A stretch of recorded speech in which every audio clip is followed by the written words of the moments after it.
இது spiritual video. இதில் எழுதியிருக்காங்க शिव शंकर एक नहीं अलग अलग है. शिव शंकर ஒருத்தர் கிடையாது, தனித்தனி ஆனவங்க.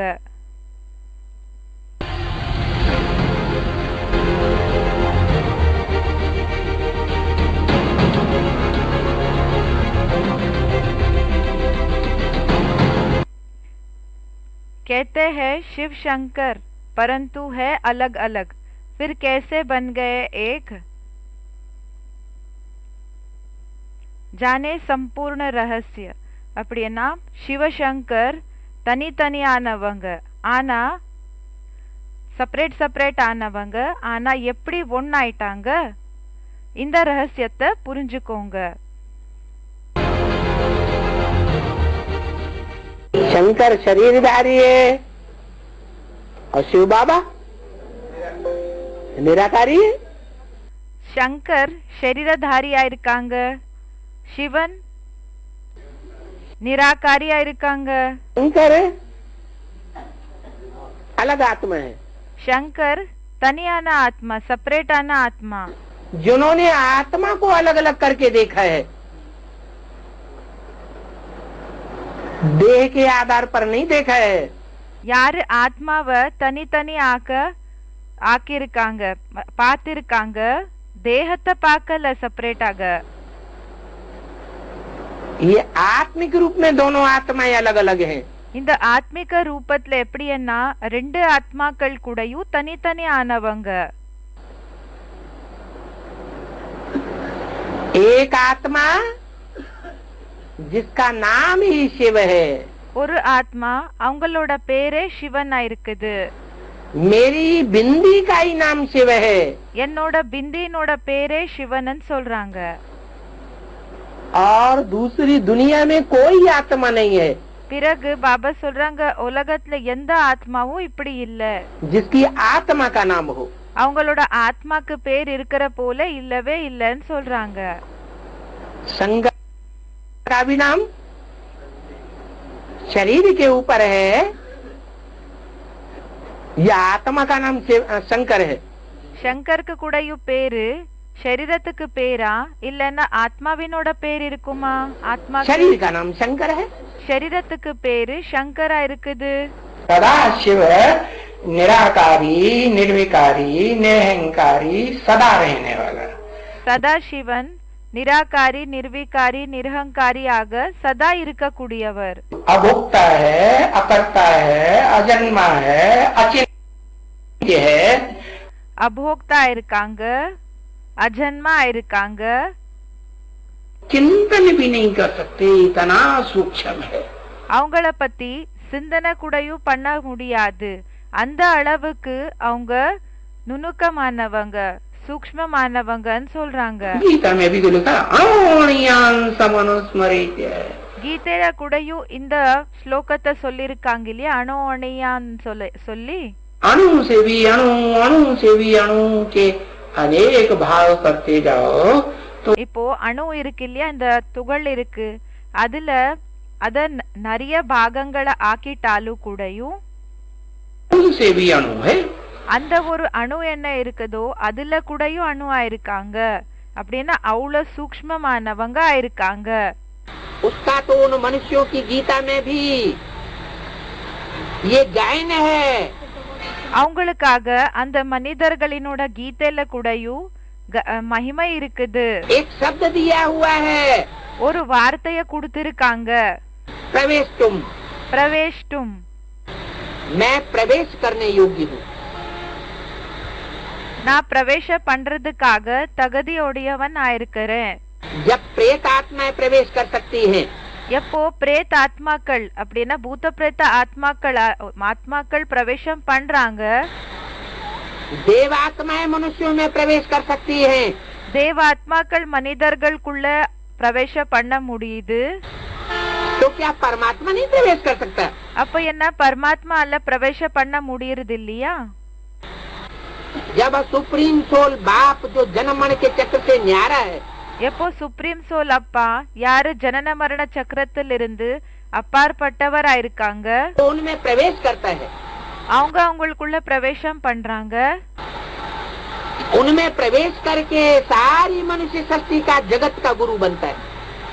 அவங்களுக்குள்ள பிரவேசம் பண்ணி முழு மனித சிருஷ்டிக்கு ஜகத் குரு ஆகுறாங்க, முழு உலகத்துக்கே குரு ஆகுறாங்க. वो आकर के बताता है, बता रहा है, அவங்க வந்து சொல்றாங்க, சொல்லிட்டு இருக்காங்க, कि तुम सब आत्माएं मनुष्य आत्माएं ज्योति बिंदु हो. நீங்க எல்லா மனித ஆத்மாக்கள் ஜோதி பிந்துவா இருக்கீங்க. तुम्हारा मैं बाप भी ज्योति बिंदु हूँ. உங்களோட அப்பா இருக்கிற நானு கூடயும் ஜோதி பிந்துவா இருக்கிறேன். मंदिरों में तुमने मेरी यादगार भी बनाई हुई है. கோயில்கள்ல நீங்க என்னோட நினைவார்த்தத்தை கூடயும் உருவாக்கி இருக்கீங்க. कौन सी यादगार है? என்ன நினைவார்த்தமா இருக்குது? उस ज्योति बिंदु का ही बड़ा आकार शिवलिंग बनाया हुआ है. அந்த ஜோதி பிந்து தான் பெரிய ஆகாரத்துல சிவலிங்கத்தை உருவாக்கி இருக்காங்க. அந்த ஜோதியினோட நினைவார்த்தத்துக்காக பெரிய ஆகாரம் ரூபம் என்ன இருக்குதோ அது சிவலிங்கத்தை ரெடி பண்ணிருக்காங்க.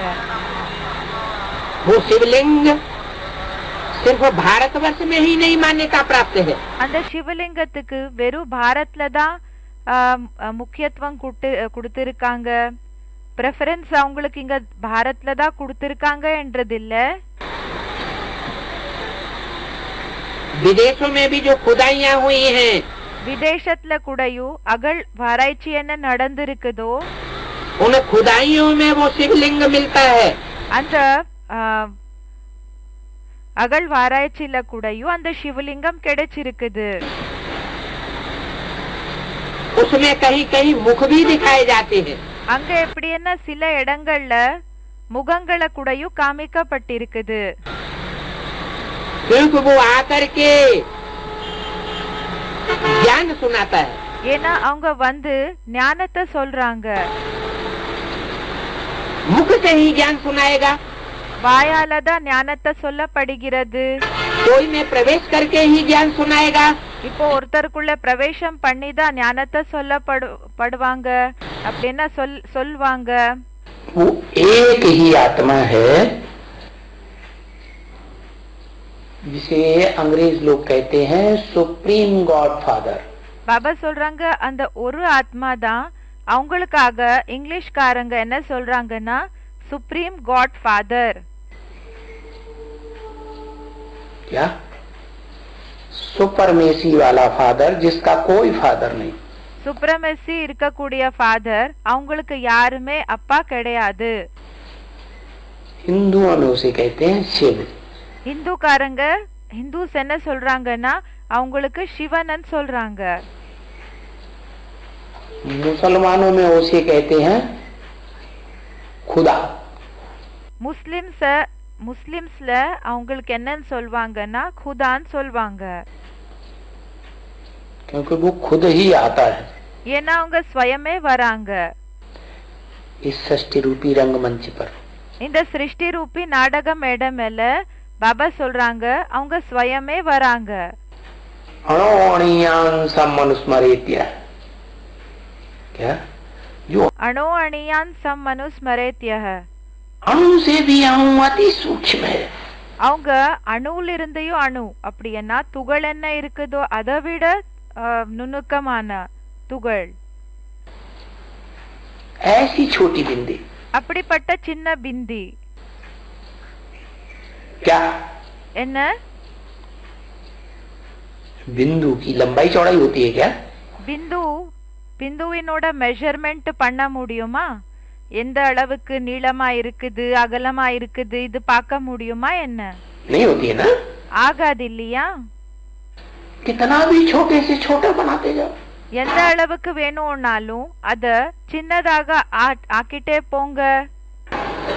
तुम आदिदेव पुरुष पुराण तुमस्य जगतस्य परम निधानम. பாபா சொல்றாங்க त्वम् आदिदेवः पुरुषः पुराणः.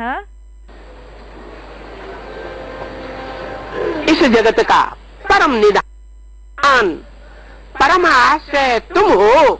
இந்த உலகத்துக்கு எல்லத்தை விட கருணை காமிக்க கூடியவர் பரம் ஆශ්‍රய் அப்படின்னா எல்லாத்தை விட உயர்ந்த ஒரு ஷெல்டர் நீதான். பாதுகாப்ப கொடுக்க கூடியவர் நீங்க தான். कौन है? யாரா இருக்காங்க? वो ऊपर वाला जो निराकार निरंजन है, सदैव ऊपर रहता है, सिर्फ कल के अंत में सृष्टि पर आता है। அந்த நிராகார் நிரஞ்சன் யாரு? மேலே இருப்பாங்க, எப்போ சதா மேலதான் இருப்பாங்க.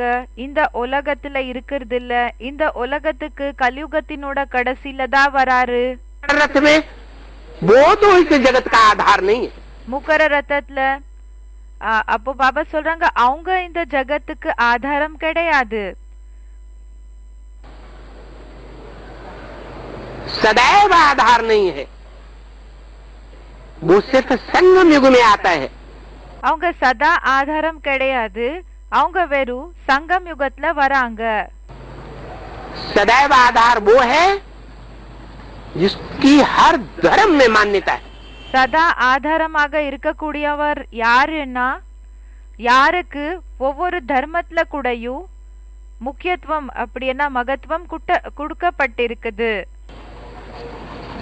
हर धर्म के लोग सृष्टि के पहले पुरुष, ஒவ்வொரு தர்மத்தினர்கள் கூடயும் சிருஷ்டியினோட ஃபர்ஸ்ட் ஆண் आदम को ஆதம் इस्लामी मुसलमान मानते हैं। இஸ்லாமி முஸ்லிம்ஸ் இந்த விஷயத்தை ஏத்துக்கிறாங்க. அப்படின்னா ஆதமினோட ரூபத்துல அவரை ஏத்துக்கிறாங்க. एडम को क्रिश्चियंस मानते हैं। ஆடம கிறிஸ்டியன்ஸ் ஏத்துக்கிறாங்க. मनुष्यों की दुनिया में 200 करोड़ क्रिश्चियंस हैं। இந்த மனித உலகத்துல 250 கோடி 200 கோடி கிறிஸ்டியன்ஸ் இருக்காங்க. जो एडम को आदि पुरुष मानते हैं। யாரு ஆடம் ஆதி புருஷ என்ற ரூபத்துல ஏத்துக்கிறாங்க. हिंदुओं में आदि देव कहा जाता है। ஹிந்துஸ்ல அவங்களுக்கு ஆதி தேவன் சொல்லப்படுகிறாங்க. जैनियों में आदिनाथ कहा जाता है। ஜெயின்ஸ்ல அவங்களுக்கு ஆதிநாதன் சொல்லப்படுகிறாங்க.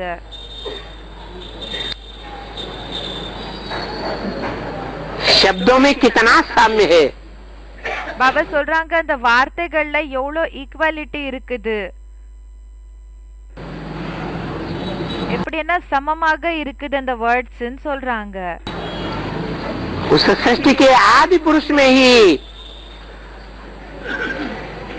परम पिता परमात्मा निरंजन निराकार सेवक प्रवेश करते हैं। இந்த சிருஷ்டினோட ஆதி மானவ் ஆதி புருஷ் இருக்காங்க இல்லையா, அவங்களுக்குள்ளதான் பரமாத்மா परमपिता परमात्मा प्रवेशम पண்றாங்க. शिव वो आत्मा है जो जन्म मरण के चक्र में आती ही नहीं कभी। हम और आप जन्म मरण के चक्र में आ रहे हैं। சிவன் அந்த ஆத்மா ஆயிருக்காங்க, யாரு ஜனன மரண சக்கரத்துல வரதே கிடையாது. நானு மற்றும் நீங்க எப்படின்னா ஆத்மாக்கள் ஜனன மரண சக்கரத்துல வரோம். शरीर छोड़ रहे हैं, फिर शरीर ले रहे हैं, फिर छोड़ रहे हैं, फिर शरीर ले रहे हैं। शरीरத்தை எடுத்துக்கிறோம், शरीरத்தை விடுறோம், திரும்பி शरीरத்தை எடுத்துக்கிறோம், மறுபடியும் शरीरத்தை விடுறோம். वो आत्मा ऐसी है शिव जो कभी भी जन्म मरण के चक्र में नहीं आती। वो भी अगर जन्म मरण के चक्र में आ जाए तो ஆனா அந்த ஆத்மா சிவன் எப்படிப்பட்டவங்கன்னா அவங்க ஜனன மரண சக்கரத்துல வரதே கிடையாது. அவங்களும் ஒருவேளை ஜனன மரண சக்கரத்துல வந்தாங்கன்னா அப்போ நம்மள நமக்கு விடுதலை கொடுக்க கூடியவர் யாருமே இருக்க மாட்டாங்க இந்த உலகத்துல.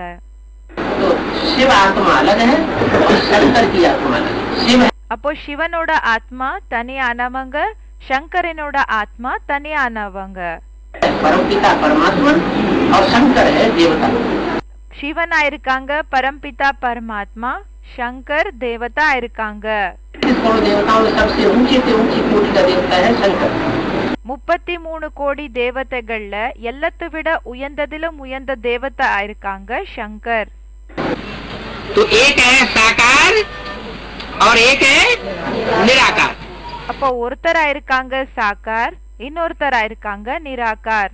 वेदों में भी वो ऋचाएं आई है, ऋग्वेद में ये आया है.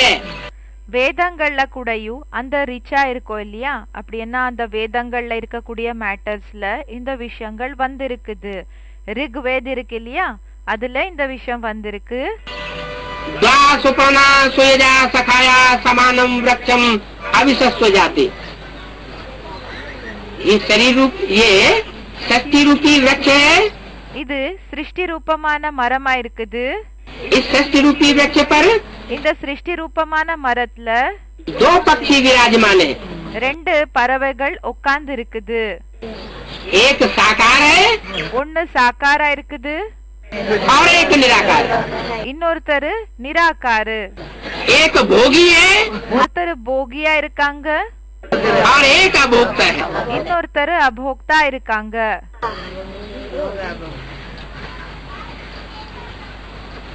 है एक ही शरीर. ஒரே शरीरम தான். एक ही शरीर में दो प्रकार की आत्माएं कार्य करती है. ஒரே शरीरத்துல ரெண்டு விதமான ஆத்மாக்கள் வேலையை செய்றாங்க.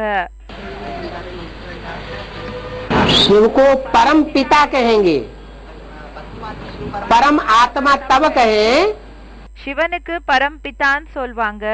பரமாத்மான் எப்போ சொல்வாங்கன்னா, जब आत्माओं के बीच में परम पाठ बजाए. எப்போ ஆத்மாக்களுக்கு நடுவுல பரம் பாட்ட செய்யணும், எப்போ செய்றாங்களோ அப்போ சொல்வாங்க. उसकी आत्माओं से भेंट नहीं की जा सकती. சிவனை எப்படின்னா ஆத்மாக்கள் கூட ஒப்பிட்டு பார்க்க முடியாது. शिव ज्योति बिंदु का नाम है. சிவன் ஜோதி பிந்துவினோட பேரா இருக்குது. सुप्रीम सोल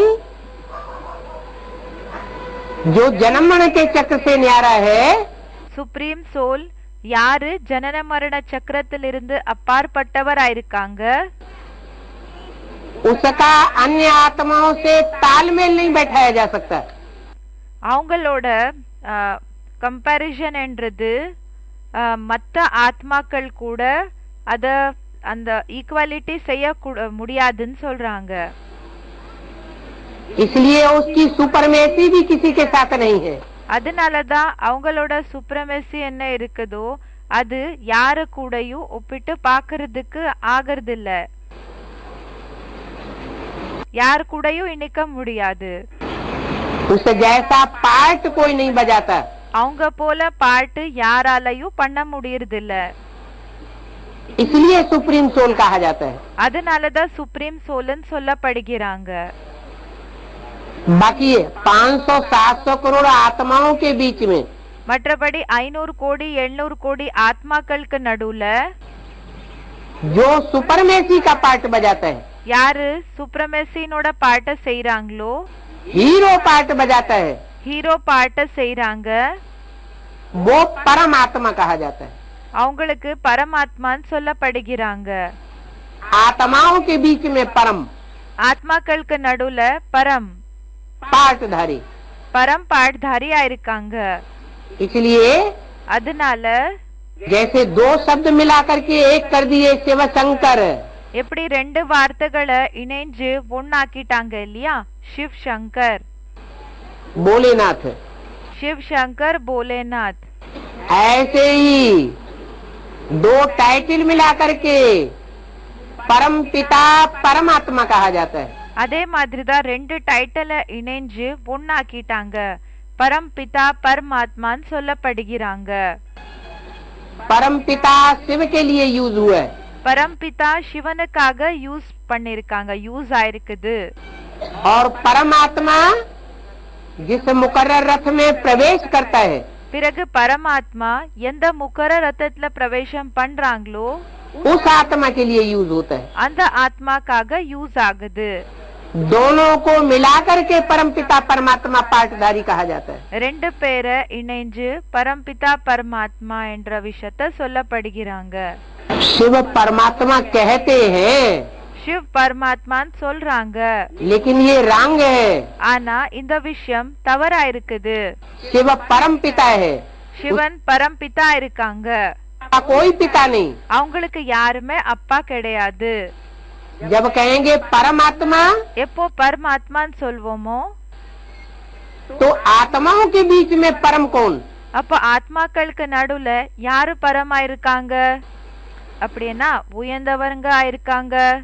शिव की तो भेंट नहीं कर सकते. சிவந்து கம்பேரிசன் பண்ண முடியாது. சிவனை போய் மத்தவங்க கூட ஒப்பிட்டு பார்க்க முடியாது. आत्माओं के साथ ஆத்மாக்கள் கூட ஒப்பிட்டு பார்க்க முடியாது சிவனை. शिव कहा जाता है ज्योति बिंदु को. சிவனா ஜோதி பிந்துக்காக சொல்லப்படுகிறாங்க. उस ज्योति बिंदु का नाम क्या है? அந்த ஜோதி பிந்துவினோட பேரு என்ன இருக்குது? उसका एक ही नाम है. அவருக்கு ஒரே ஒரு பேரு தான் शिव. சிவன். और उसकी आत्मा का ही नाम है. பிறகு அவங்களுக்கு எப்படின்னா அவங்களோட ஆத்மாக்கு தான் பேர் இருக்குது. सारी मनुष्य सृष्टि में முழு மனித சிருஷ்டில एक ही आत्मा है जिसका आत्मा के ऊपर नाम पड़ता है. ஒரே ஆத்மா தான். எப்படின்னா அவங்களுக்கு ஆத்மாக்கு பேரு அவங்களோட ஆத்மாக்கு பேரு கிடைச்சிருக்குது. बाकी सब आत्माओं का नाम शरीर के ऊपर पड़ता है. மற்றபடி எல்லா ஆத்மாக்களுக்கு பேரு சரீரத்தினோட ஆதாரப்படி கிடைக்குது. तो वो आत्मा है. அப்ப அவங்க ஆத்மா இருக்காங்க. उसका मुकर्रर नाम शिव है. அவங்களோட முக்கரர் பேரா இருக்குது சிவன். नाम किस आधार पर होता है? பேரு எந்த ஆதாரப்படி ஆகுது काम கிடைக்குது? के आधार पर हो. வேலையினோட ஆதாரப்படி பேரு கிடைக்குது. काम इस सृष्टि में होता है या परमधाम में होता है? வேலை என்றது இந்த சிருஷ்டில நடக்குதா இல்லனா பரந்தாமத்துல நடக்குதான்னு கேக்குறாங்க. इस सृष्टि पर वो शिव आता है. இந்த சிருஷ்டிக்கு அந்த சிவன் எப்போ வராங்களோ तो जो भी काम करता है அப்போ எந்த வேலை அவங்க செஞ்சாலும் क्या वो काम कल्याणकारी होता है? அந்த வேலை நன்மைக்காக இருக்குமா कल्याणकारी होता है இல்லனா தீமைக்காக இருக்குமா? है? कल्याणकारी होता है. देख நன்மை செய்பவர்களாக தான் இருக்கும். அப்படின்னா நன்மைக்காக தான் அந்த வேலையை செய்வாங்க. वाले समझते हैं अरे ची ची ची ची ची ये तो बहुत बड़ा बड़ा काम बहुत खराब काम कर दिया. பாக்குறவங்களுக்கு எப்படி தோணுதுன்னா சீச்சி இந்த வேலை ரொம்ப கெட்ட வேலை இருக்குது, ரொம்ப கெட்ட வேலை செஞ்சிருக்காங்க. लेकिन जब रिजल्ट निकलेगा ஆனா எப்போ ரிசல்ட் அவுட் ஆகுமோ तो क्या साबित होगा? அப்போ என்ன நிரூபணம் ஆகும்?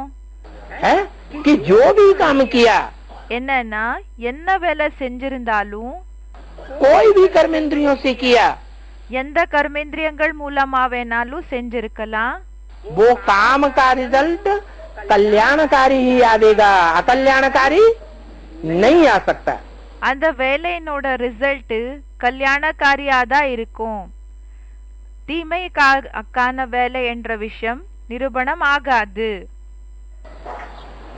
அக்கல்யாணக்காரி ஆயிருக்காதுன்னு சொல்றாங்க. बहुत कल्याणकारी है ரொம்ப கல்யாணக்காரி ஆயிருக்குது. और सदैव कल्याणकारी है. பிறகு சதாக்காக கல்யாணக்காரி ஆயிருக்காங்க. वो जो भी वाचा बोलेगा அவங்க எந்த பேச்சு பேசினாலும் சரி सुनने वाले करेंगे अरे ये तो बड़ी ग्लानि करता है. கேட்க கூடியவங்களுக்கு என்ன தோணுதுன்னா இவங்க ரொம்ப நிந்தனைய பண்ணிட்டு இருக்காங்க. सब धर्मों की ग्लानि कर दी. எல்லா தர்மத்தினோட நிந்தனைய பண்ணிட்டாங்க. लेकिन नहीं वो ग्लानि नहीं करता है. ஆனா அப்படி கிடையாது. அவங்க நிந்தனை ஒன்று செய்யறது கிடையாது. वो तो कल्याण ही कल्याण की बात बोलता है. அவங்க வெறும் நன்மைக்கான பேச்சதான் பேசுறாங்க. समझने वाले उस समय भले न समझ सके. இப்போ புரிஞ்சுக்க கூடியவங்க பலே அந்த நேரத்துல புரிஞ்சுக்காம இருக்கலாம். ऐसा भी टाइम आएगा அப்படிப்பட்ட நேரமும் வரும்னு சொல்றாங்க. कि हर धर्म वाला बोलेगा कि ये तो भगवान बाप की वाणी है. ஒவ்வொரு தர்மத்தினர்கள் கூடயும் இந்த விஷயத்த சொல்வாங்க. என்னன்னா இது பகவான் அப்பாவினோட வாணியா இருக்குது. ये वाणी जितनी कल्याणकारी है हमारे लिए இந்த வாணி நமக்காக எந்த அளவுக்கு நன்மைக்கானது ஆயிருக்குதோ उतना और दुनिया में कोई कल्याण नहीं कर सकता. அந்த அளவுக்கு வேற எந்த வாணி கூடயும் நமக்கு இந்த அளவுக்கு நன்மைக்காக இருக்காது, கல்யாணக்காரியாக இருக்காது. तो कर्मणा से भी कल्याण करता है. அப்போ பாபா சொல்றாங்க செயல்கள் மூலமா கூடயும் அவங்க நன்மைதான் செய்வாங்க. वाचा से भी कल्याण करता है. பேச்சு மூலமா கூடயும் அவங்க நன்மையதான் செய்வாங்க. और संकल्पों से भी. பிறகு சங்கல்பங்கள் என்ன இருக்குதோ இது மூலமாவும் कल्याण ही कल्याण करता है. வெறும் நன்மைதான் செய்வாங்க. इसलिए कहते हैं मन मना भव. அதனாலதான் சொல்றாங்க மன்மனா பவ. क्या करो? என்ன செய்யணும்? मेरे मन में समा जाओ. என்னோட மனசுல அடங்கிடு. शिव के मन में कोई अकल्याणकारी संकल्प भी आ सकता है क्या? சிவனுக்குள்ள ஏதாவது அக்கல்யாணக்காரி சங்கல்பங்கள் கூடயும் வருமா? नहीं आ सकता. வர முடியாது. हर महादेव क्यों कहा जाता है? பாபா கேக்குறாங்க ஹர ஹர மகாதேவன் ஏன் சொல்லப்படுகிறாங்க? पापों को हरने वाला महादेव को क्यों कहा जाता है? பாப்பங்களை தூரம் பண்ணக்கூடியவங்க எடுக்கக்கூடியவங்க மகாதேவ் சொல்லி அவங்களுக்கே சொல்லப்பட்டிருக்காங்க. बाप जवाब देते हैं. அப்பா இதுக்கு பதில் கொடுக்கறாங்க. ये हर हर महादेव वो अभी मैं ही हूँ. ஹர் ஹர் மகாதேவ் அது கூடயும் நான் தான். पाप काटने वाला शंकर नहीं है. பாவத்தை கட் பண்ணக்கூடியவர் சங்கர் கிடையாது. अगर शंकर ही पाप काटने वाला होता ஒருவேளை சங்கரே இப்ப சங்கர் தான் பாவத்தை கட் பண்ணக்கூடியவராக இருந்திருந்தா तो याद में क्यों बैठता है? அப்ப ஏன் நினைவுல உட்கார்றாங்க? चित्रों में याद में बैठा हुआ दिखाते हैं ना. சித்திரத்துல நினைவுல உட்கார்ந்து இருக்கிற போல காமிக்கிறாங்க இல்லையா? किसकी याद में बैठा है? யாரோட நினைவுல உட்கார்றாங்க? जरूर शिव की याद में बैठा है. கண்டிப்பா சிவனோட நினைவுல உட்கார்றாங்க. इसलिए जो पुराने पुराने शिव के मंदिर हैं அதனாலதான் பழைய பழைய சிவனோட கோயில்கள் என்ன இருக்குதோ उनमें बीच में शिव की यादगार शिवलिंग दिखाते हैं. அதுல எப்படின்னா நடுவுல சிவனோட நினைவார்த்தத்துக்காக சிவலிங்கத்தை காமிக்கப்பட்டிருக்குது. और बाजू में चारों ओर देवताओं की मूर्तियां दिखाते हैं. பிறகு அக்க பக்கத்துல நாலா பக்கம் எப்படின்னா தேவதைகளோட மூர்த்திய காமிக்கப்பட்டிருக்குது. उनमें मुख्य स्थान पर शंकर की मूर्ति भी दिखाते हैं. அதுல முக்கியமான ஒரு இடத்துல சங்கரனோட மூர்த்திய கூடயும் காமிக்கப்பட்டிருக்குது. ध्यान मग्न. தியானத்துல அப்படியே மூழ்கி இருக்கிற याद में बैठी है. தியானத்துல மூழ்கி இருக்கிற போல காமிச்சிருக்காங்க. யாரோட நினைவுல உட்கார்ந்து இருக்காங்க? जरूर कहेंगे शिव बाप की याद में बैठी है. கண்டிப்பா சொல்லப்படும் சிவ் பாப்பினோட நினைவுல மூழ்கி இருக்காங்க. वो तीसरा नेत्र कौन सा नेत्र कहा जाता है? பாபா கேக்குறாங்க அந்த மூணாவது கண் என்ன இருக்குதோ அது யாரோட கண்ணுன்னு சொல்லப்பட்டிருக்குது? शिव नेत्र. शिव नेत्र. वो शिव नेत्र हमारे तुम्हारी आंखों की तरह सीधा सीधा ऐसा नहीं होता है. பாபா சொல்றாங்க அந்த சிவனோட கண் என்ன இருக்குதோ அது என்னோடது பிறகு உங்களோட கண்ணு போல அப்படியே சாஞ்சிருக்காது. அப்படி சாஞ்சிருக்காது. होता है எப்படி இருக்கும்? नहीं खड़ा हुआ. எப்படி இருக்கும்னா நின்னு இருக்கும்னு சொல்றாங்க. देखा है ध्यान से? பார்த்திருக்கீங்களா? நோட்டீஸ் பண்ணிருக்கீங்களா? நல்லபடி खड़ा हुआ दिखाते हैं क्योंकि वो सदैव ही. ஏன் நின்னு இருக்கிற போல காமிச்சிருக்காங்க? ஏன்னா அவங்க சதா 24 hours आत्मिक स्टेज में खड़ा रहता है. அவங்க சதாக்காக 24 மணி நேரத்துக்காக ஆத்மிக ஸ்டேஜ்ல நின்னுட்டு இருப்பாங்கன்னு சொல்றாங்க. कौन? யாரு? शिव या शंकर? சிவனா இல்லன்னா சங்கரா? शिव नेत्र। சிவநேத்திரன் சொல்றாங்க, சிவனோட கண்ணு. बाकी सभी देवताओं को अपने अपने नेत्र होते हैं। மற்றபடி எல்லா தேவதைகளுக்கு அவங்க அவங்க கண்கள் இருக்கும். ब्रह्मा को भी अपने नेत्र हैं, विष्णु को भी अपने नेत्र हैं, ऐसे ही शंकर को भी अपने नेत्र हैं। பிரம்மாக்கு கூடயும் அவங்களோட கண்கள் இருக்கு, விஷ்ணுக்கு கூடயும் அவங்களோட கண்கள் இருக்கு. அதே போலதான் சங்கருக்கு கூடயும் அவங்களோட கண் இருக்குது. लेकिन वो सदैव खड़े हुए नहीं। ஆனா அவங்களோட கண்கள் எப்படி இருக்கும்னா அது சதா நின்னு இருக்காதுன்னு சொல்றாங்க. माने आत्मिक स्थिति में लगातार कोई खड़ा रह सके। ஆனா அப்படின்னா ஆத்மிக ஸ்டேஜ்ல சதா இப்போ ஒருத்தர் நின்னுட்டே இருக்க முடியும் என்றது वो सदा काल कोई नहीं होता। சதா காலத்துக்காக யாராலையும் இப்படி இருக்க முடியாது. एक शिव नेत्र ही है। ஒரு சிவனோட கண் தான். तो ये पहला भेद ये हुआ। அப்போ பாபா சொல்றாங்க ஃபர்ஸ்ட் டிஃபரன்ஸ் இதுதான் இருக்குது. कि शिव आत्मिक स्टेज में रहने वाला है। சிவன் என்னமோ பாபா சொல்றாங்க ஆத்மிக ஸ்டேஜ்ல இருக்க கூடியவரா இருக்காங்க सदा काल। சதா காலத்துக்காக. इसलिए सदा शिव कहा जाता है। அதனாலதான் சதா சிவனன் சொல்லப்படுகிறாங்க. और जो भी देवताएं हैं மத்த எல்லா தேவதைகள் वो सदा शिव नहीं हो सकते। அவங்க சதா சிவனாக இருக்க முடியாது. कुछ न कुछ भेद होगा। கொஞ்ச நஞ்சம் டிஃபரன்ஸ் இருக்கும்னு சொல்றாங்க. लेकिन एक देवता ऐसा है ஆனா ஒரு தேவதை எப்படி இருக்காங்கன்னா जो पूरा तादाद में शिव के साथ स्थापन कर लेता है। அவங்க சிவனுக்கு சமமாக நிறைய மூர்த்திகளை ஸ்தாபனை பண்ணிக்கிறாங்க. ऐसा पुरुषार्थ करता है। அப்படிப்பட்ட புருஷார்த்தத்தை செய்யறாங்க. पुरुषार्थ कौन सा है? எந்த புருஷார்த்தமா இருக்குது? देवताएं कौन सा पुरुषार्थ करते होंगे? தேவதைகள் எந்த புருஷார்த்தத்தை பண்ணிட்டு இருப்பாங்க? अच्छा, असुर कौन सा पुरुषार्थ करते होंगे? சரி, அசுரர்கள் எந்த புருஷார்த்தத்தை பண்ணிட்டு இருப்பாங்க? चाहे देवता हो चाहे असुर हो, सबने एक परमात्मा को याद करने का ही पुरुषार्थ किया है। இப்போ தேவதைகளா இருக்கலாம், அசுரர்களா இருக்கலாம், எல்லாருமே ஒரு பரமாத்மாவை நினைவு செய்யற புருஷார்த்தத்தை தான் செஞ்சிருக்காங்க. आत्मिक स्थिति में रहते हुए उस परमात्मा को सभी ने याद किया है।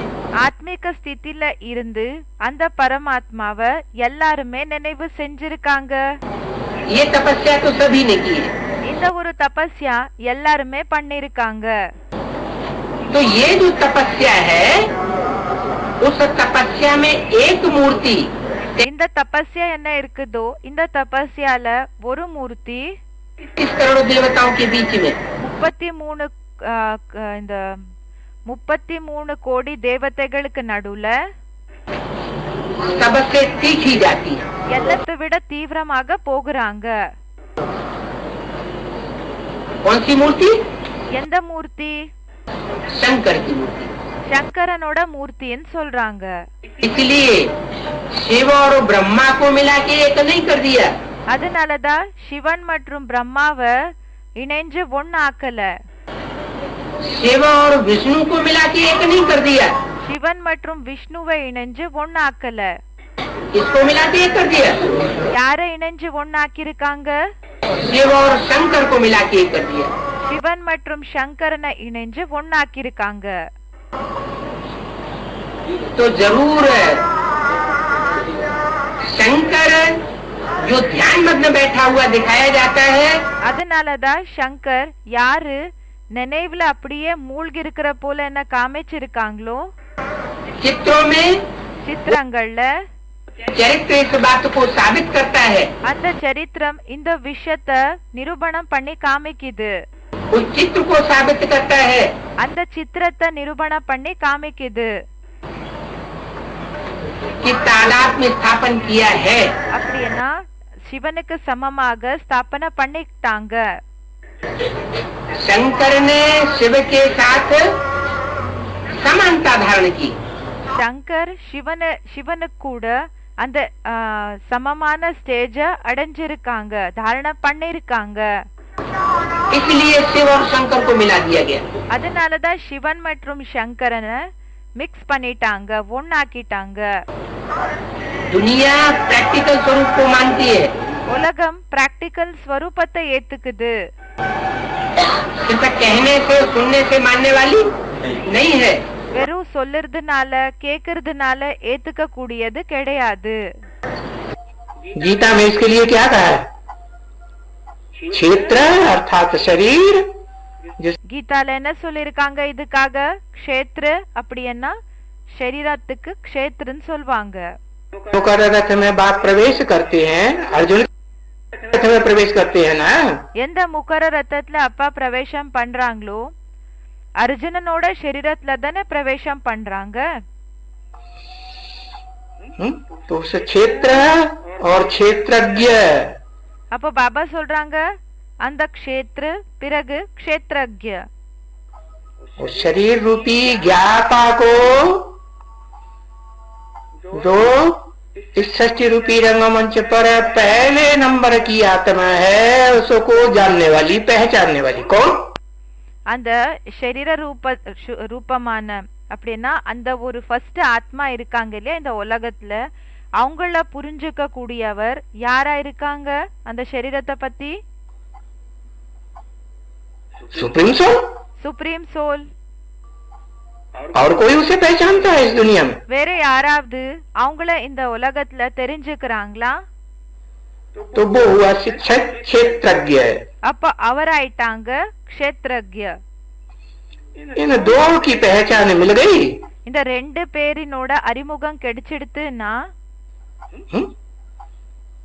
तो समझ लो ज्ञान की पूरी सरंजानी मिल गई।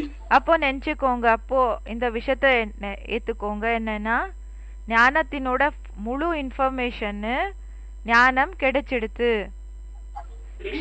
க்ஷேத்ர பிறகு க்ஷேத்ரஜ்ஞ। க்ஷேத்ரன்னா எந்த शरीरத்துல பிரவேசம் செய்யறாங்களோ அவங்க, க்ஷேத்ரஜ்ஞன்னா அந்த शरीरத்தினோட இன்ஃபர்மேஷன் யாருக்கிட்ட இருக்குமோ அவங்க, அப்படின்னா சுப்ரீம் சோல்। और उसमें जो बिंदु दिखाया है, லிங்கம் என்ன காமிச்சிருக்காங்களோ பிறகு அதுக்குள்ள பிந்துவை என்ன காமிச்சிருக்காங்க, वो किसकी यादगार है? அது யாரோட நினைவார்த்தமா இருக்குது? लिंग है निराकार और साकार के मेल की निशानी। லிங்கமா இருக்குது நிராகார் மற்றும் சாகாரினோட இணைந்த ரூபம் ஸ்வரூபத்தினோட நினைவார்த்தம்। वो साकार जिसमें वो निराकार ज्योति बिंदु प्रवेश करता है, அந்த சாகார் அவங்களுக்குள்ள நிராகார் ஜோதி பிந்து பிரவேசம் பண்றாங்க, वो शिव शंकर भोलेनाथ की निशानी है। அது யாருன்னா சிவ் சங்கர் போலேநாத்தினோட நினைவார்த்தமா இருக்கு। उसके निराकारी स्वरूप की यादगार है। அவங்களோட நிராகாரி ஸ்வரூபத்தினோட நினைவார்த்தமா இருக்கு। जब तक पुरुषार्थी जीवन है, எப்போ வரைக்கும் புருஷார்த்தி வாழ்க்கை இருக்குதோ तो शंकर के रूप में उसकी मूर्ति दिखाई जाती है। அப்போ சங்கரினோட ரூபத்துல அவங்களோட மூர்த்திய காமிக்கப்படுகிறது। और जब पुरुषार्थ से परे की स्टेज हो जाती है, பிறகு புருஷார்த்தத்திலிருந்து அப்பாற்பட்ட ஸ்டேஜ் எப்போ அடைஞ்சிடுறாங்களோ, बाप समान स्टेज हो जाती है।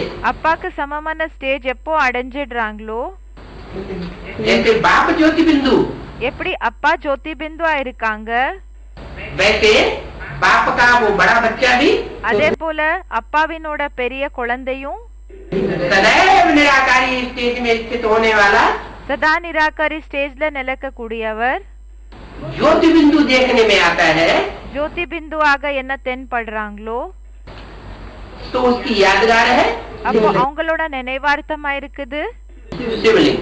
சிவலிங்கம்। शिवलिंग जिसे कहते हैं वो शिव नहीं है, शिवलिंग है।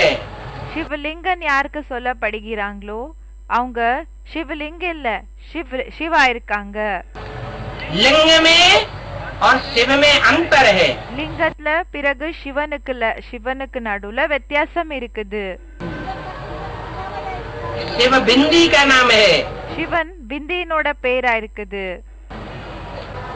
और लिंग बिंदी नहीं है। பிறகு லிங்கம் பிந்தி இல்ல. बड़ा रूप है या छोटा रूप है? பெரிய ரூபமா இல்லன்னா சின்ன ரூபமா? क्या है? என்ன இருக்குது? बड़ा रूप है। பெரிய ரூபமா இருக்குது. वो लिंग यादगार है। அந்த லிங்கம் நினைவார்த்தமா இருக்குது. उस बड़े रूप की அந்த பெரிய ரூபத்துக்கான நினைவார்த்தமா இருக்குது. जिसमें अति सूक्ष्म शिव प्रवेश करता है। யாருக்குள்ள ரொம்ப நுணுக்கமான சிவன் பிரவேசம் பண்றாங்க. इसलिए शिव तो सदैव निराकार है। அதனாலதான் சிவன் சதா நிராகாரா இருக்காங்க. और शंकर பிறகு சங்கர் जिसमें मुकर्रर रूप से प्रवेश होता है, யாருக்குள்ள முக்கர ரூபத்துல பிரவேசம் ஆகுதோ वो पुरुषार्थी जीवन में முக்கர ரூபத்துல பிரவேசம் பண்றாங்களோ அவங்க புருஷார்த்தி வாழ்க்கையில कभी साकार और कभी निराकार है। சில டைம்ல சாக்கார் சில டைம்ல நிராகார். जब सदैव निराकार बाप समान बन जाता है, எப்போ சதா காலத்துக்காக நிராகார் அப்பாக்கு சமமாக ஆயிடுறாங்க, तब शिव शंकर दोनों को मिलाकर அப்போ சிவன் மற்றும் சங்கர் ரெண்டு பேரை இணைஞ்சு एक कर दिया जाता है। ஒன்னு ஆக்கப்படுகிறது. जहाँ जहाँ शिव का नाम होगा எங்கெல்லாம் சிவனோட பேர் இருக்குமோ वहाँ वहाँ किसका नाम ऐड करेंगे? அங்கெல்லாமே யாரோட பேரை ஆட் பண்ணப்படுகிறது? शंकर का ही नाम ऐड करेंगे। யாரோட பேரை ஆட் பண்ணுவாங்க? சங்கரனோட பேரை தான் ஆட் பண்ணுவாங்க. विष्णु का भी ऐड नहीं करेंगे, पार्वती का भी ऐड नहीं करेंगे, விஷ்ணுது கூட ஆட் பண்ண மாட்டாங்க, பார்வதிது கூடயும் பேரு ஆட் பண்றதில்ல, ब्रह्मा का भी नाम ऐड नहीं करेंगे। 33 करोड़ देवताओं में से பிரம்மாவோட பேரு கூட ஆட் பண்றதில்ல. 33 கோடி தேவதைகள்ல कोई भी देवता का नाम शिव के साथ ऐड எந்த தேவதையினோட பேரு கூடயும் சிவன் கூட ஆட் नहीं करेंगे। क्यों? பண்ண மாட்டாங்க. ஏன் பண்ண மாட்டாங்க? क्यों? क्योंकि जो ओटे दो अर्जुन। ஏன்னா யார் ஃபர்ஸ்ட் பண்ணி காமிக்கிறாங்களோ அவங்க தான் அர்ஜுன். जो पहले पहले कार्य करके दिखावे, யார் ஃபர்ஸ்ட் வேலைய பண்ணி காமிக்கிறாங்களோ அவங்க वो अर्जुन कहा जाता है। அவங்கள அர்ஜுனன் சொல்லப்படுகிறாங்க.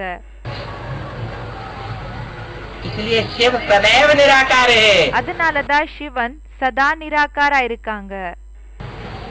और शंकर பிறகு சங்கர் सिर्फ पुरुषोत्तम संगम युग पर வெறும் புருஷோத்தம் சங்கம் யுகத்துல निराकारी स्टेज को धारण करता है। நிராகாரி ஸ்டேஜ தாரண பண்ணிக்கிறாங்க. वो सदैव निराकार नहीं है। அவங்க சதா நிராகார் கிடையாது.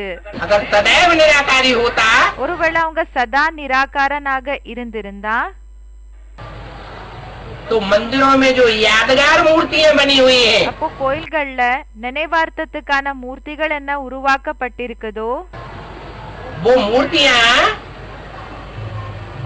मूर्त அந்த மூர்த்திகள் மூர்த் अर्थात साकार रूप की यादगार है அப்படின்னா சாக்கார் ரூபத்தினோட நினைவார்த்தம் ஆயிருக்குதா या निराकार की यादगार? இல்லன்னா நிராகாரனுக்காக நினைவார்த்தம் ஆயிருக்குதா?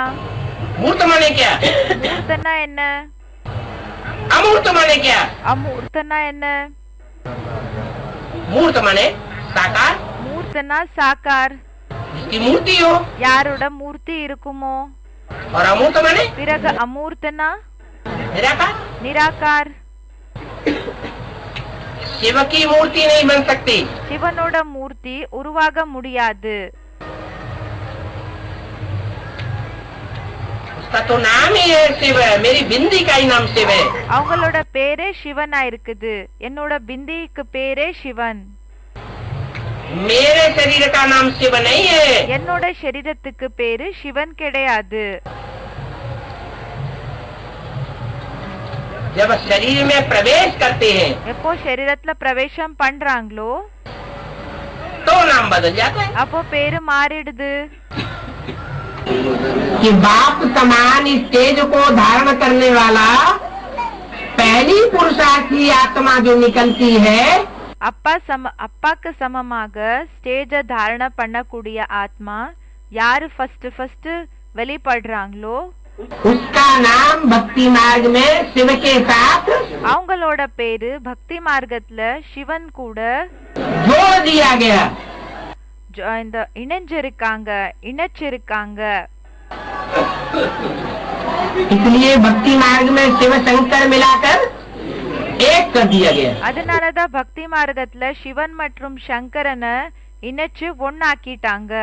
33 करोड़ देवताओं में से किसी को शिव के साथ नहीं मिलाया। 33 கோடி தேவதைகள்ல யாரோட பேரு கூடயும் சிவனு கூட இணைஞ்சிருக்கல.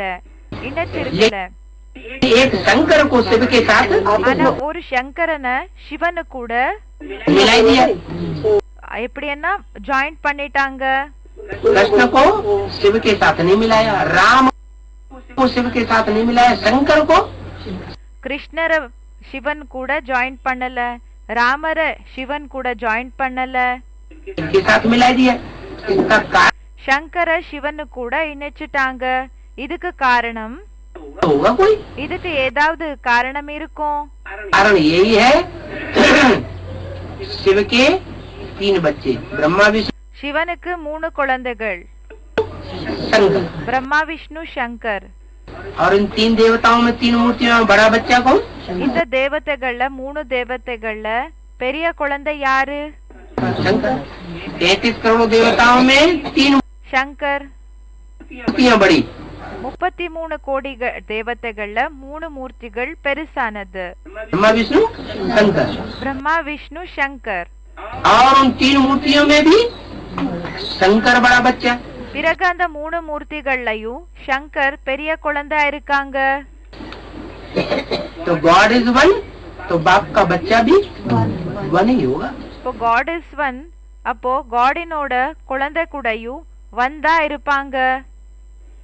जो वारसदार बनता है वो पहले बड़ा बच्चा बनता है कि छोटा बनता है? இப்போ யாரு வாரிசுதார் ஆகுறாங்களோ அவங்க ஃபர்ஸ்ட் பெரிய குழந்தை ஆகுவாங்களா இல்லனா சின்ன குழந்தை ஆகுவாங்களா? बड़ा बच्चा बनता है। तो इस सृष्टि का जो सबसे बड़ा बच्चा है பெரிய குழந்தை ஆகுறாங்க. அப்போ பாபா சொல்றாங்க இந்த சிருஷ்டில யாரு பெரிய குழந்தை ஆயிருக்காங்களோ सृष्टि का बीज है, मनुष्य सृष्टि का, சிருஷ்டிக்கு விதை ஆயிருக்காங்க, மனித சிருஷ்டிக்கு விதை. वो शिव का बड़ा बच्चा है। அவங்க சிவனோட பெரிய குழந்தை ஆயிருக்காங்க. तो बड़ा बच्चा जो है அந்த பெரிய குழந்தை என்ன இருக்காங்களோ बाप को पहले और ज्यादा समझेगा அவங்க அப்பாவை ஃபர்ஸ்ட் பிறகு அதிகம் தெரிஞ்சுக்குவாங்களா कि दूसरे ज्यादा समझेंगे? இல்லன்னா மத்தவங்க அதிகம் புரிஞ்சுக்குவாங்களா? तो वो लव में लीन हो जाता है। அப்போ பாபா சொல்றாங்க அவங்க அன்புல அப்படியே மூழ்கிடுறாங்க. क्या आत्मा परमात्मा में लीन नहीं हो जाती? என்ன ஆத்மா பரமாத்மாக்குள்ள லீனம் ஆகுறது இல்ல, மூழ்கி போகிறது இல்ல. लेकिन वो स्पेशल आत्मा का ऐसा पार्ट है, ஆனா அந்த ஆத்மா ஸ்பெஷல் ஆத்மாவினோட பாட்டு இப்படி இருக்குது. कि शिव की याद में लव में लीन हो जाता है। इतना பாபா சொல்றாங்க அவங்க சிவனோட நினைவுல அப்படியே லீனம் ஆயிடுறாங்க, மூழ்கி போயிடுறாங்க. लीन हो जाता है कि ये पता ही नहीं चलता है कि ये शिव का पार्ट है या शंकर का पार्ट है। எந்த அளவுக்கு அவங்க அப்படியே மூழ்கி போயிடுறாங்கன்னா இந்த விஷயம் தெரியறதே இல்ல, இது சிவனோட பாட்டா இல்லன்னா சங்கரனோட பாட்டா. माने शिव आकर के उस बच्चे को आप समान बना के जाता है। அப்படின்னா சிவன் வந்து அந்த குழந்தைய தனக்கு சமமாக ஆக்கிட்டு போகிறாங்க. इसलिए शिव शंकर को भक्ति मार्ग में அதனாலதான் சிவசங்கரனை பக்தி மார்க்கத்துல ஒன்னாக்கிட்டாங்க. यानी आत्माएं दो हैं. அப்படின்னா ஆத்மாக்கள் இரண்டு ஆத்மாக்கள் இருக்காங்க. एक याद करने वाली, ஒன்னு நினைவு செய்யக்கூடியது भोक्ता, போக்தா, और एक अभोक्ता. இன்னொருத்தர் அபோக்தா இருக்காங்க. அப்படின்னா சிவன். तो दो आत्माएं हैं. அப்போ இரண்டு ஆத்மாக்கள் இருக்காங்க. लेकिन दो आत्माएं होने के बावजूद भी ஆனா இரண்டு ஆத்மாக்கள் இருந்தாலும் जब शिव उसमें भोक्ता में प्रवेश करता है, அந்த சிவன் எப்போ அந்த போக்தாக்குள்ள பிரவேசம் பண்றாங்களோ पर्सनालिटी एक है. அப்போ பர்சனாலிட்டி ஒரே பர்சனாலிட்டி தான். पर्सनालिटी माने व्यक्तित्व. पर्सनालिटी अन्ना व्यक्तित्व. जिसकी याद में दुनिया की सारी आत्माएं யாரோட நினைவுல உலகத்துல இருக்கக்கூடிய எல்லா ஆத்மாக்கள் खिंची चली जाती है. இழுத்துட்டு அப்படியே அட்ராக்ட் ஆகி போகுறாங்க. ऊंची स्टेज में, உயர்ந்த ஸ்டேஜுக்கு போயிடுறாங்க. उसी की याद में क्यों? அவங்களோட நினைவுலயே ஏன் இப்படி ஆகுது? क्योंकि वही ऐसा एक शरीरधारी है. ஏன்னா அவங்கதான் ஒரு शरीरधारी அப்படிப்பட்டவங்க இருக்காங்க. वो निराकार की याद में इतना तल्लीन हो जाता है. அவங்க நிராகாரனோட நினைவுல அந்த அளவுக்கு அப்படியே மூழ்கி போயிடுறாங்க. कि शिव समान बन जाता है निराकारी. எப்படின்னா சிவனுக்கு சமமாக ஆயிடுறாங்க நிராகாரி. इसलिए उसके शरीर को भी जो याद करते हैं, அதனாலதான் அவங்களோட शरीरத்தை கூடயும் யாரு நினைவு செய்யறாங்களோ तो भी पार चले जाते हैं जहाज को. அப்படி இருந்தா அப்படி செஞ்சா கூட என்ன ஆயிடுவாங்கன்னா அவங்க கூடயும் கிராஸ் ஆயிடுவாங்க. அந்த படகு என்ன இருக்குதோ அந்த ஒரு ஷிப் அது பார் ஆயிடும். उसको रामायण में नाम दिया है. அந்த ஒரு शरीर ரூபமான அந்த ஒரு ஷிப் கப்பல் என்ன இருக்குதோ அதை யார நினைவு செய்யறாங்களோ அவங்க கூடயும் கிராஸ் ஆயிடுவாங்க. அவங்களுக்காக शिव का धनुष. இந்த கீதையில என்ன சொல்லிருக்கு, சாஸ்திரத்துல என்ன சொல்லிருக்காங்கன்னா சிவனோட தனுஷ் அப்படின்னா வில்லு. धनुष कहो, चाप कहो, मुकर्रर रथ कहो. பாபா சொல்றாங்க தனுஷன் சொல்லுங்க, சாப்பன் சொல்லுங்க. தனுஷன்னா வில்லு, சாப்பன்னா அந்த ஒரு किसका रथ है? யாரோட ரத்தமா இருக்குது? उसको ऑक्युपाई किसने किया? शिव ने. तो பாபா கேக்குறாங்க அவங்கள யாரு ஆக்கிபை பண்ணிருக்காங்க? धनुष हुआ ना. அப்போ சிவனோட வில் ஆயிடுச்சு இல்லையா? हिंदू लोग कहते हैं शंकर चाप जहाज. இந்துக்கள் என்ன சொல்றாங்கன்னா சங்கர் சாப் ஜஹாஜ்னு சொல்றாங்க. சங்கரனோட शरीर ரூபமான கப்பல். शंकर का जो शरीर रूपी जहाज है, சங்கரனோட शरीर ரூபமான கப்பல் என்ன இருக்குதோ वो कैसा जहाज है? அது எப்படிப்பட்ட கப்பலா இருக்குது? ढेरों नवैया उसका आधार लेकर के चलती है. நிறைய அந்த படகுகள் அந்த ஒரு கப்பலினோட ஆதாரம் எடுத்துக்கிட்டு போகுது.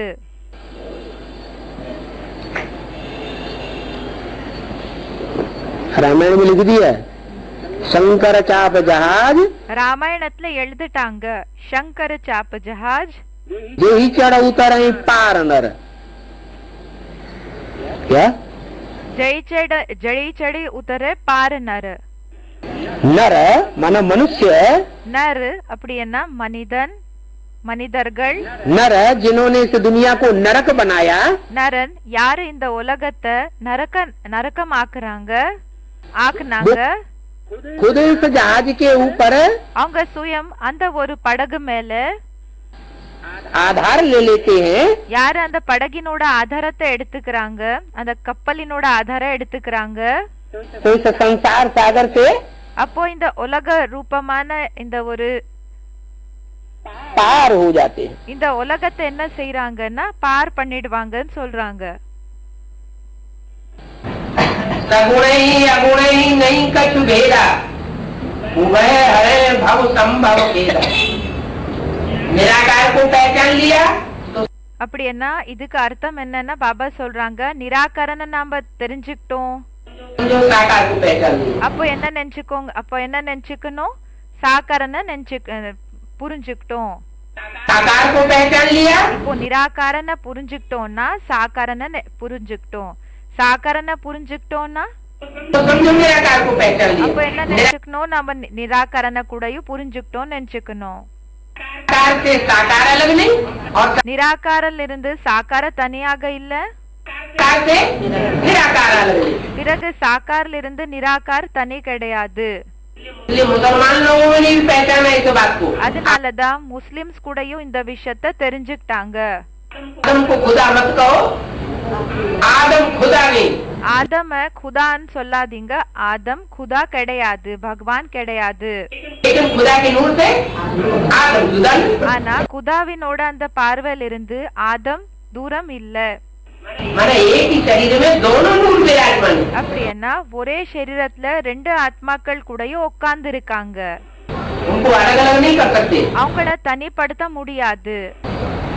पर्सनालिटी एक ही है, பர்சனாலிட்டி ஒரே பர்சனாலிட்டி தான், व्यक्तित्व एक ही है। ஒரே பர்சனாலிட்டி தான். और जब संपन्न स्टेज हो जाती है எப்போ பரிபூர்ணமான ஸ்டேஜ் அடைஞ்சிடுறாங்களோ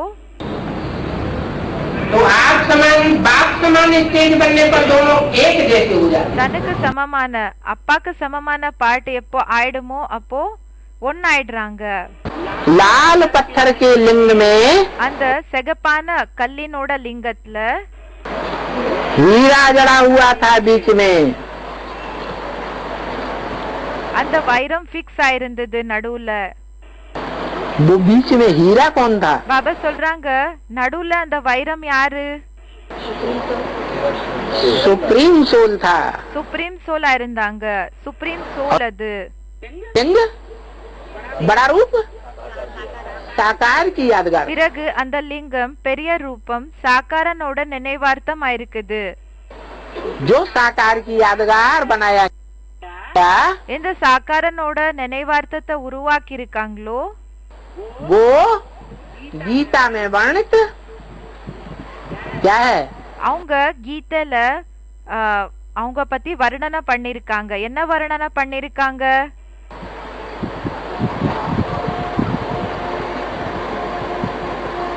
अव्यक्त मूर्तिना। அவ்யக்த மூர்த்தினா क्या என்ன? कैसी मूर्ति है? अव्यक्त मूर्ति है। எப்படிப்பட்ட மூர்த்தியா இருக்காங்க? அவ்யக்த மூர்த்தியா இருக்காங்க. माना लिंग साकार देखने में तो आता है, பாபா சொல்றாங்க இதுக்கு அர்த்தம் என்னன்னா சாக்காரத்துல அந்த லிங்கம் என்னமோ தென்படுது, लेकिन ஆனா उसको हाथ पाँव नाक आँख कान ஆனா அவங்களுக்கு கண்ணு மூக்கு காலு கை இதெல்லாமே है। இருக்குதா? साकार में होते हैं कि नहीं? சாக்காரத்துல இருப்பாங்களா இல்லையா? होते हैं, இருப்பாங்க. लेकिन उसमें आँख नाक कान बाहें टांगे नहीं है। ஆனா அவங்களுக்கு கை காலு மூக்கு கண்ணு இதெல்லாமே அப்படின்னா அது சரீரம் எல்லாம் ஒண்ணு கிடையாது. इससे क्या सिद्ध होता है? இதனால என்ன நிரூபணம் ஆகுது? कि उस लिंग ने निराकारी स्टेज धारण की है। அந்த லிங்கம் அந்த நிராகாரி ஸ்டேஜ தாரண பண்ணிருக்காங்க. क्या என்ன? अंदर में बुद्धि में क्या याद है? உள்ளுக்குள்ள புத்தில என்ன ஞாபகம் இருக்குது? निराकार शिव की याद है। நிராகார் சிவனோட நினைவு இருக்குது. इंद्रियों से कर्म करते हुए भी இந்திரியங்கள் மூலமா செயல்கள் செஞ்சுட்டு இருந்தாலும் प्रबल से प्रबल इंद्रिय कामेंद्रिय से कर्म करते हुए भी எல்லாத்தை விட பவர்ஃபுல்லான காமேந்திரியம் மூலமா வேலை செஞ்சுட்டு இருந்தாலும் उस इंद्रिय की यादगार याद नहीं है। किसकी याद? அந்த இந்திரியத்தினோட நினைவில்ல, யாரோட நினைவு இருக்குது? इंद्रिय की याद नहीं है, जिस इंद्रिय से सुख भोगा जाता है। இந்திரியத்தினோட நினைவில்ல, எந்த இந்திரியம் மூலமா சுகத்தை அனுபவம் செய்யப்படுகிறது?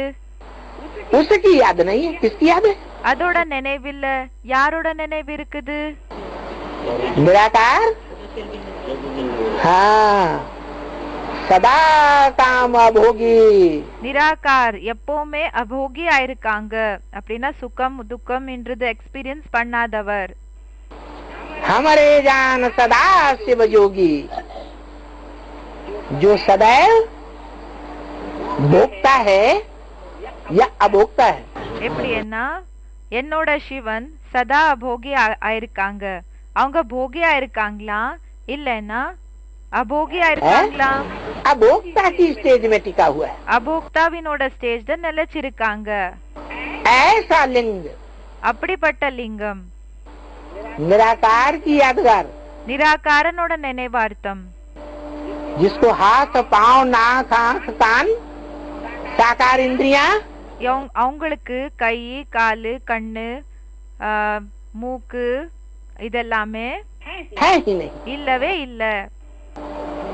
अव्यक्त मूर्तना அவ்யக்த மூர்த்தினா गीता में गाया हुआ है। கீதையில பாடப்பட்டிருக்காங்க. कैसी मूर्ति है? எப்படிப்பட்ட மூர்த்தியா இருக்காங்க? अव्यक्त। அவ்யக்த. व्यक्त माने जो आंखों से देखा जाए। அவ்யக்த பாபா சொல்றாங்க வெக்தன்னா என்ன இந்த கண்களால தென்படுதோ அதுக்கு வெக்தன்னு சொல்வாங்க. अब मेरी पूजा नहीं होती है, मेरी बिंदु की कोई पूजा करता है? என்னோட எனக்கு பூஜை இல்ல, என்னோட பிந்துக்கு யாராவது பூஜைய பண்றாங்களா? बिंदु की कोई पूजा करता है? பிந்துக்கு யாராவது பூஜை செய்யறாங்களா? काय की पूजा करता है? யாருக்கு பூஜை பண்றாங்க? हाँ, जिस बड़े रूप में मैंने प्रवेश किया है उसकी पूजा होती है। எந்த பெரிய ரூபத்துல நான் பிரவேசம் பண்ணிருக்கிறேனோ அந்த ரூபத்துக்கு பூஜை நடக்குது. ये सारा संसार उस अव्यक्त मूर्ति से ही जन्म लेता है। இந்த முழு உலகம் அந்த அவ்யக்த மூர்த்தி மூலமா தான் அவங்கள் இருந்துதான் ஜென்மம் எடுத்துக்குது.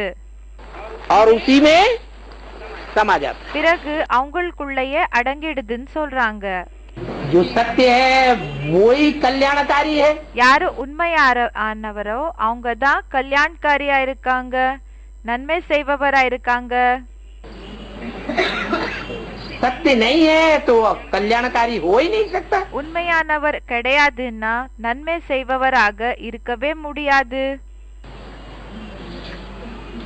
और जो सत्य है कल्याणकारी है, யாரு உண்மையானவரோ நன்மை செய்பவரோ वो ही असली रूप में सुंदर है। அவங்க தான் உண்மையான ரூபத்துல அழகானவர்.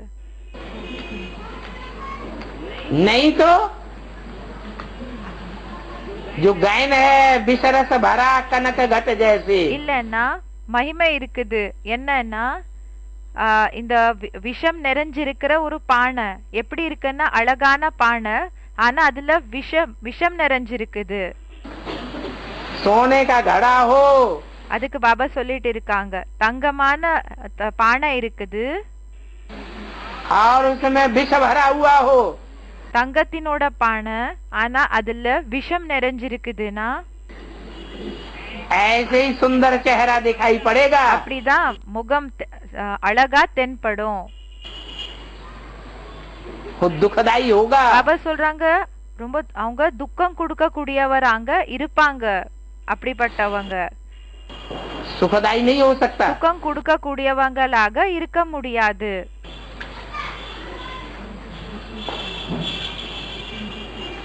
तो सुंदरता को बाद में रखा है। அதனாலதான் அந்த அழகு என்ற விஷயத்தை பிறகு வச்சிருக்காங்க.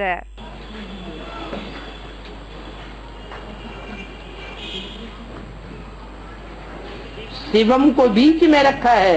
சிவம நடுவுல வச்சிருக்காங்க. அப்படின்னு அந்த சத்தியம் சிவம் சுந்தரம் இருக்கு இல்லையா, பாபா சொல்றாங்க சுந்தரம் ஏன்னா அது லாஸ்ட்ல வச்சிருக்காங்க, சிவம்னா நடுவுல வச்சிருக்காங்க அந்த வார்த்தைய. सबसे पहले பிறகு எல்லாத்தை விட ஃபர்ஸ்ட் सत्यम, सत्यम, सत्य ही शिव है। सत्यम दा शिवन। अगर सत्य नहीं है ஒருவேளை உண்மையானவர் கிடையாதுன்னா तो शिव नहीं है। அப்ப அவங்க சிவன் கிடையாது.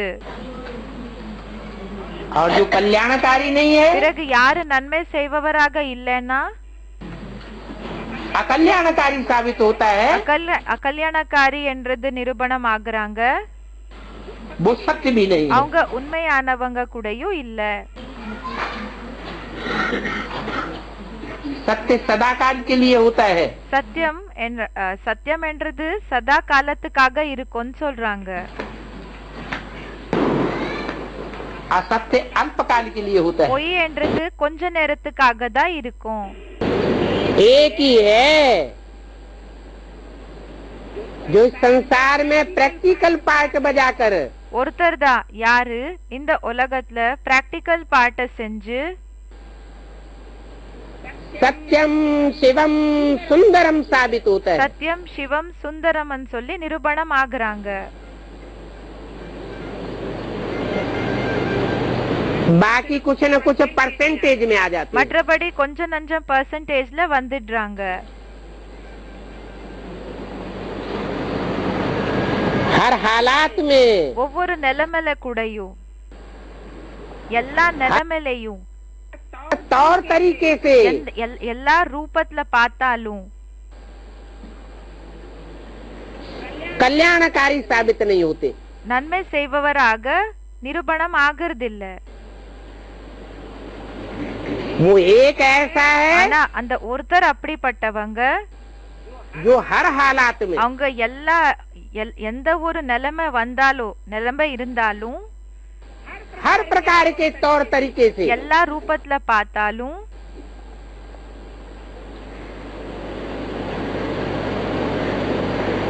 हर एक आत्मा के साथ ஒவ்வொரு ஆத்மா கூட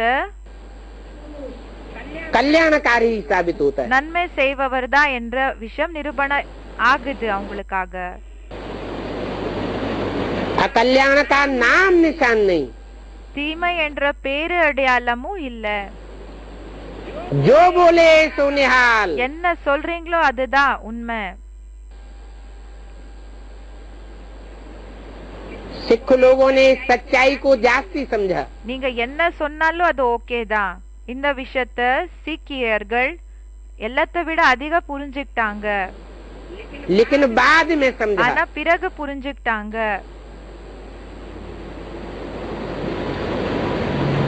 कि भगवान बाप जितना सत्य बोलते हैं பகவான் அப்பா எந்த அளவுக்கு உண்மை பேசுறாங்களோ और कल्याणकारी बोलते हैं, நன்மை செய்பவராக சொல்றாங்களோ அப்படின்னா பேசுறாங்களோ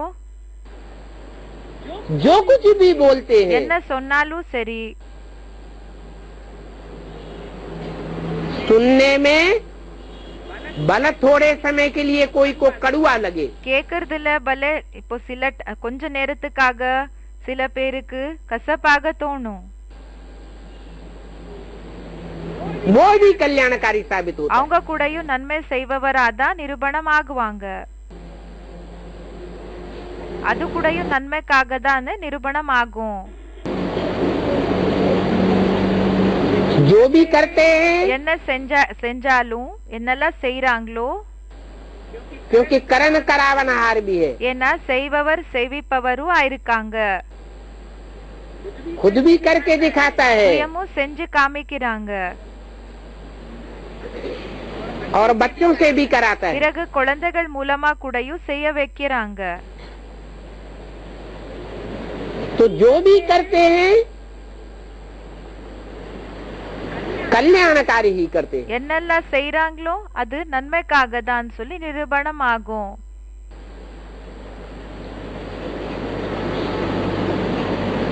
अकल्याण का नाम निशान नहीं, தீமையினோட பேரு அடையாளமும் இல்ல.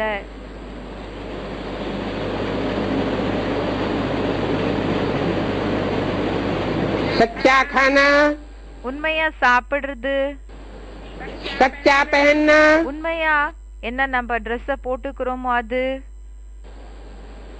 सच्चा लेना और सच्चा देना। உண்மையா உண்மை வாங்கிக்கிறது, உண்மையா குடுக்கிறது, ये बाप ही सिखाते இது हैं। அப்பா தான் கத்து கொடுக்கறாங்க. फिर उसका रिजल्ट क्या होता है? பிறகு அதோட ரிசல்ட் என்ன ஆகுது? सच तो बिठो नच। யாரு உண்மையானவங்களோ அவங்க டான்ஸ் பண்ணிட்டு இருப்பாங்க.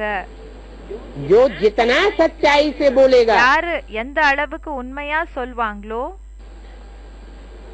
जितना सच्चाई से कर्मेंद्रियों से कर्म करेगा, எந்த அளவுக்கு உண்மையாக கர்மேந்திரிய மூலமா வேலைய செய்றாங்களோ, उसकी खुशी बढ़ेगी அவங்களோட சந்தோஷம் அதிகமாகுமா या घटेगी? இல்லனா கம்மி ஆகுமா?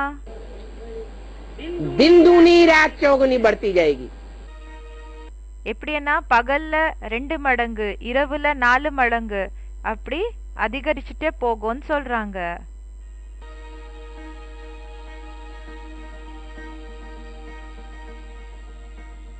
ஓம் சாந்தி.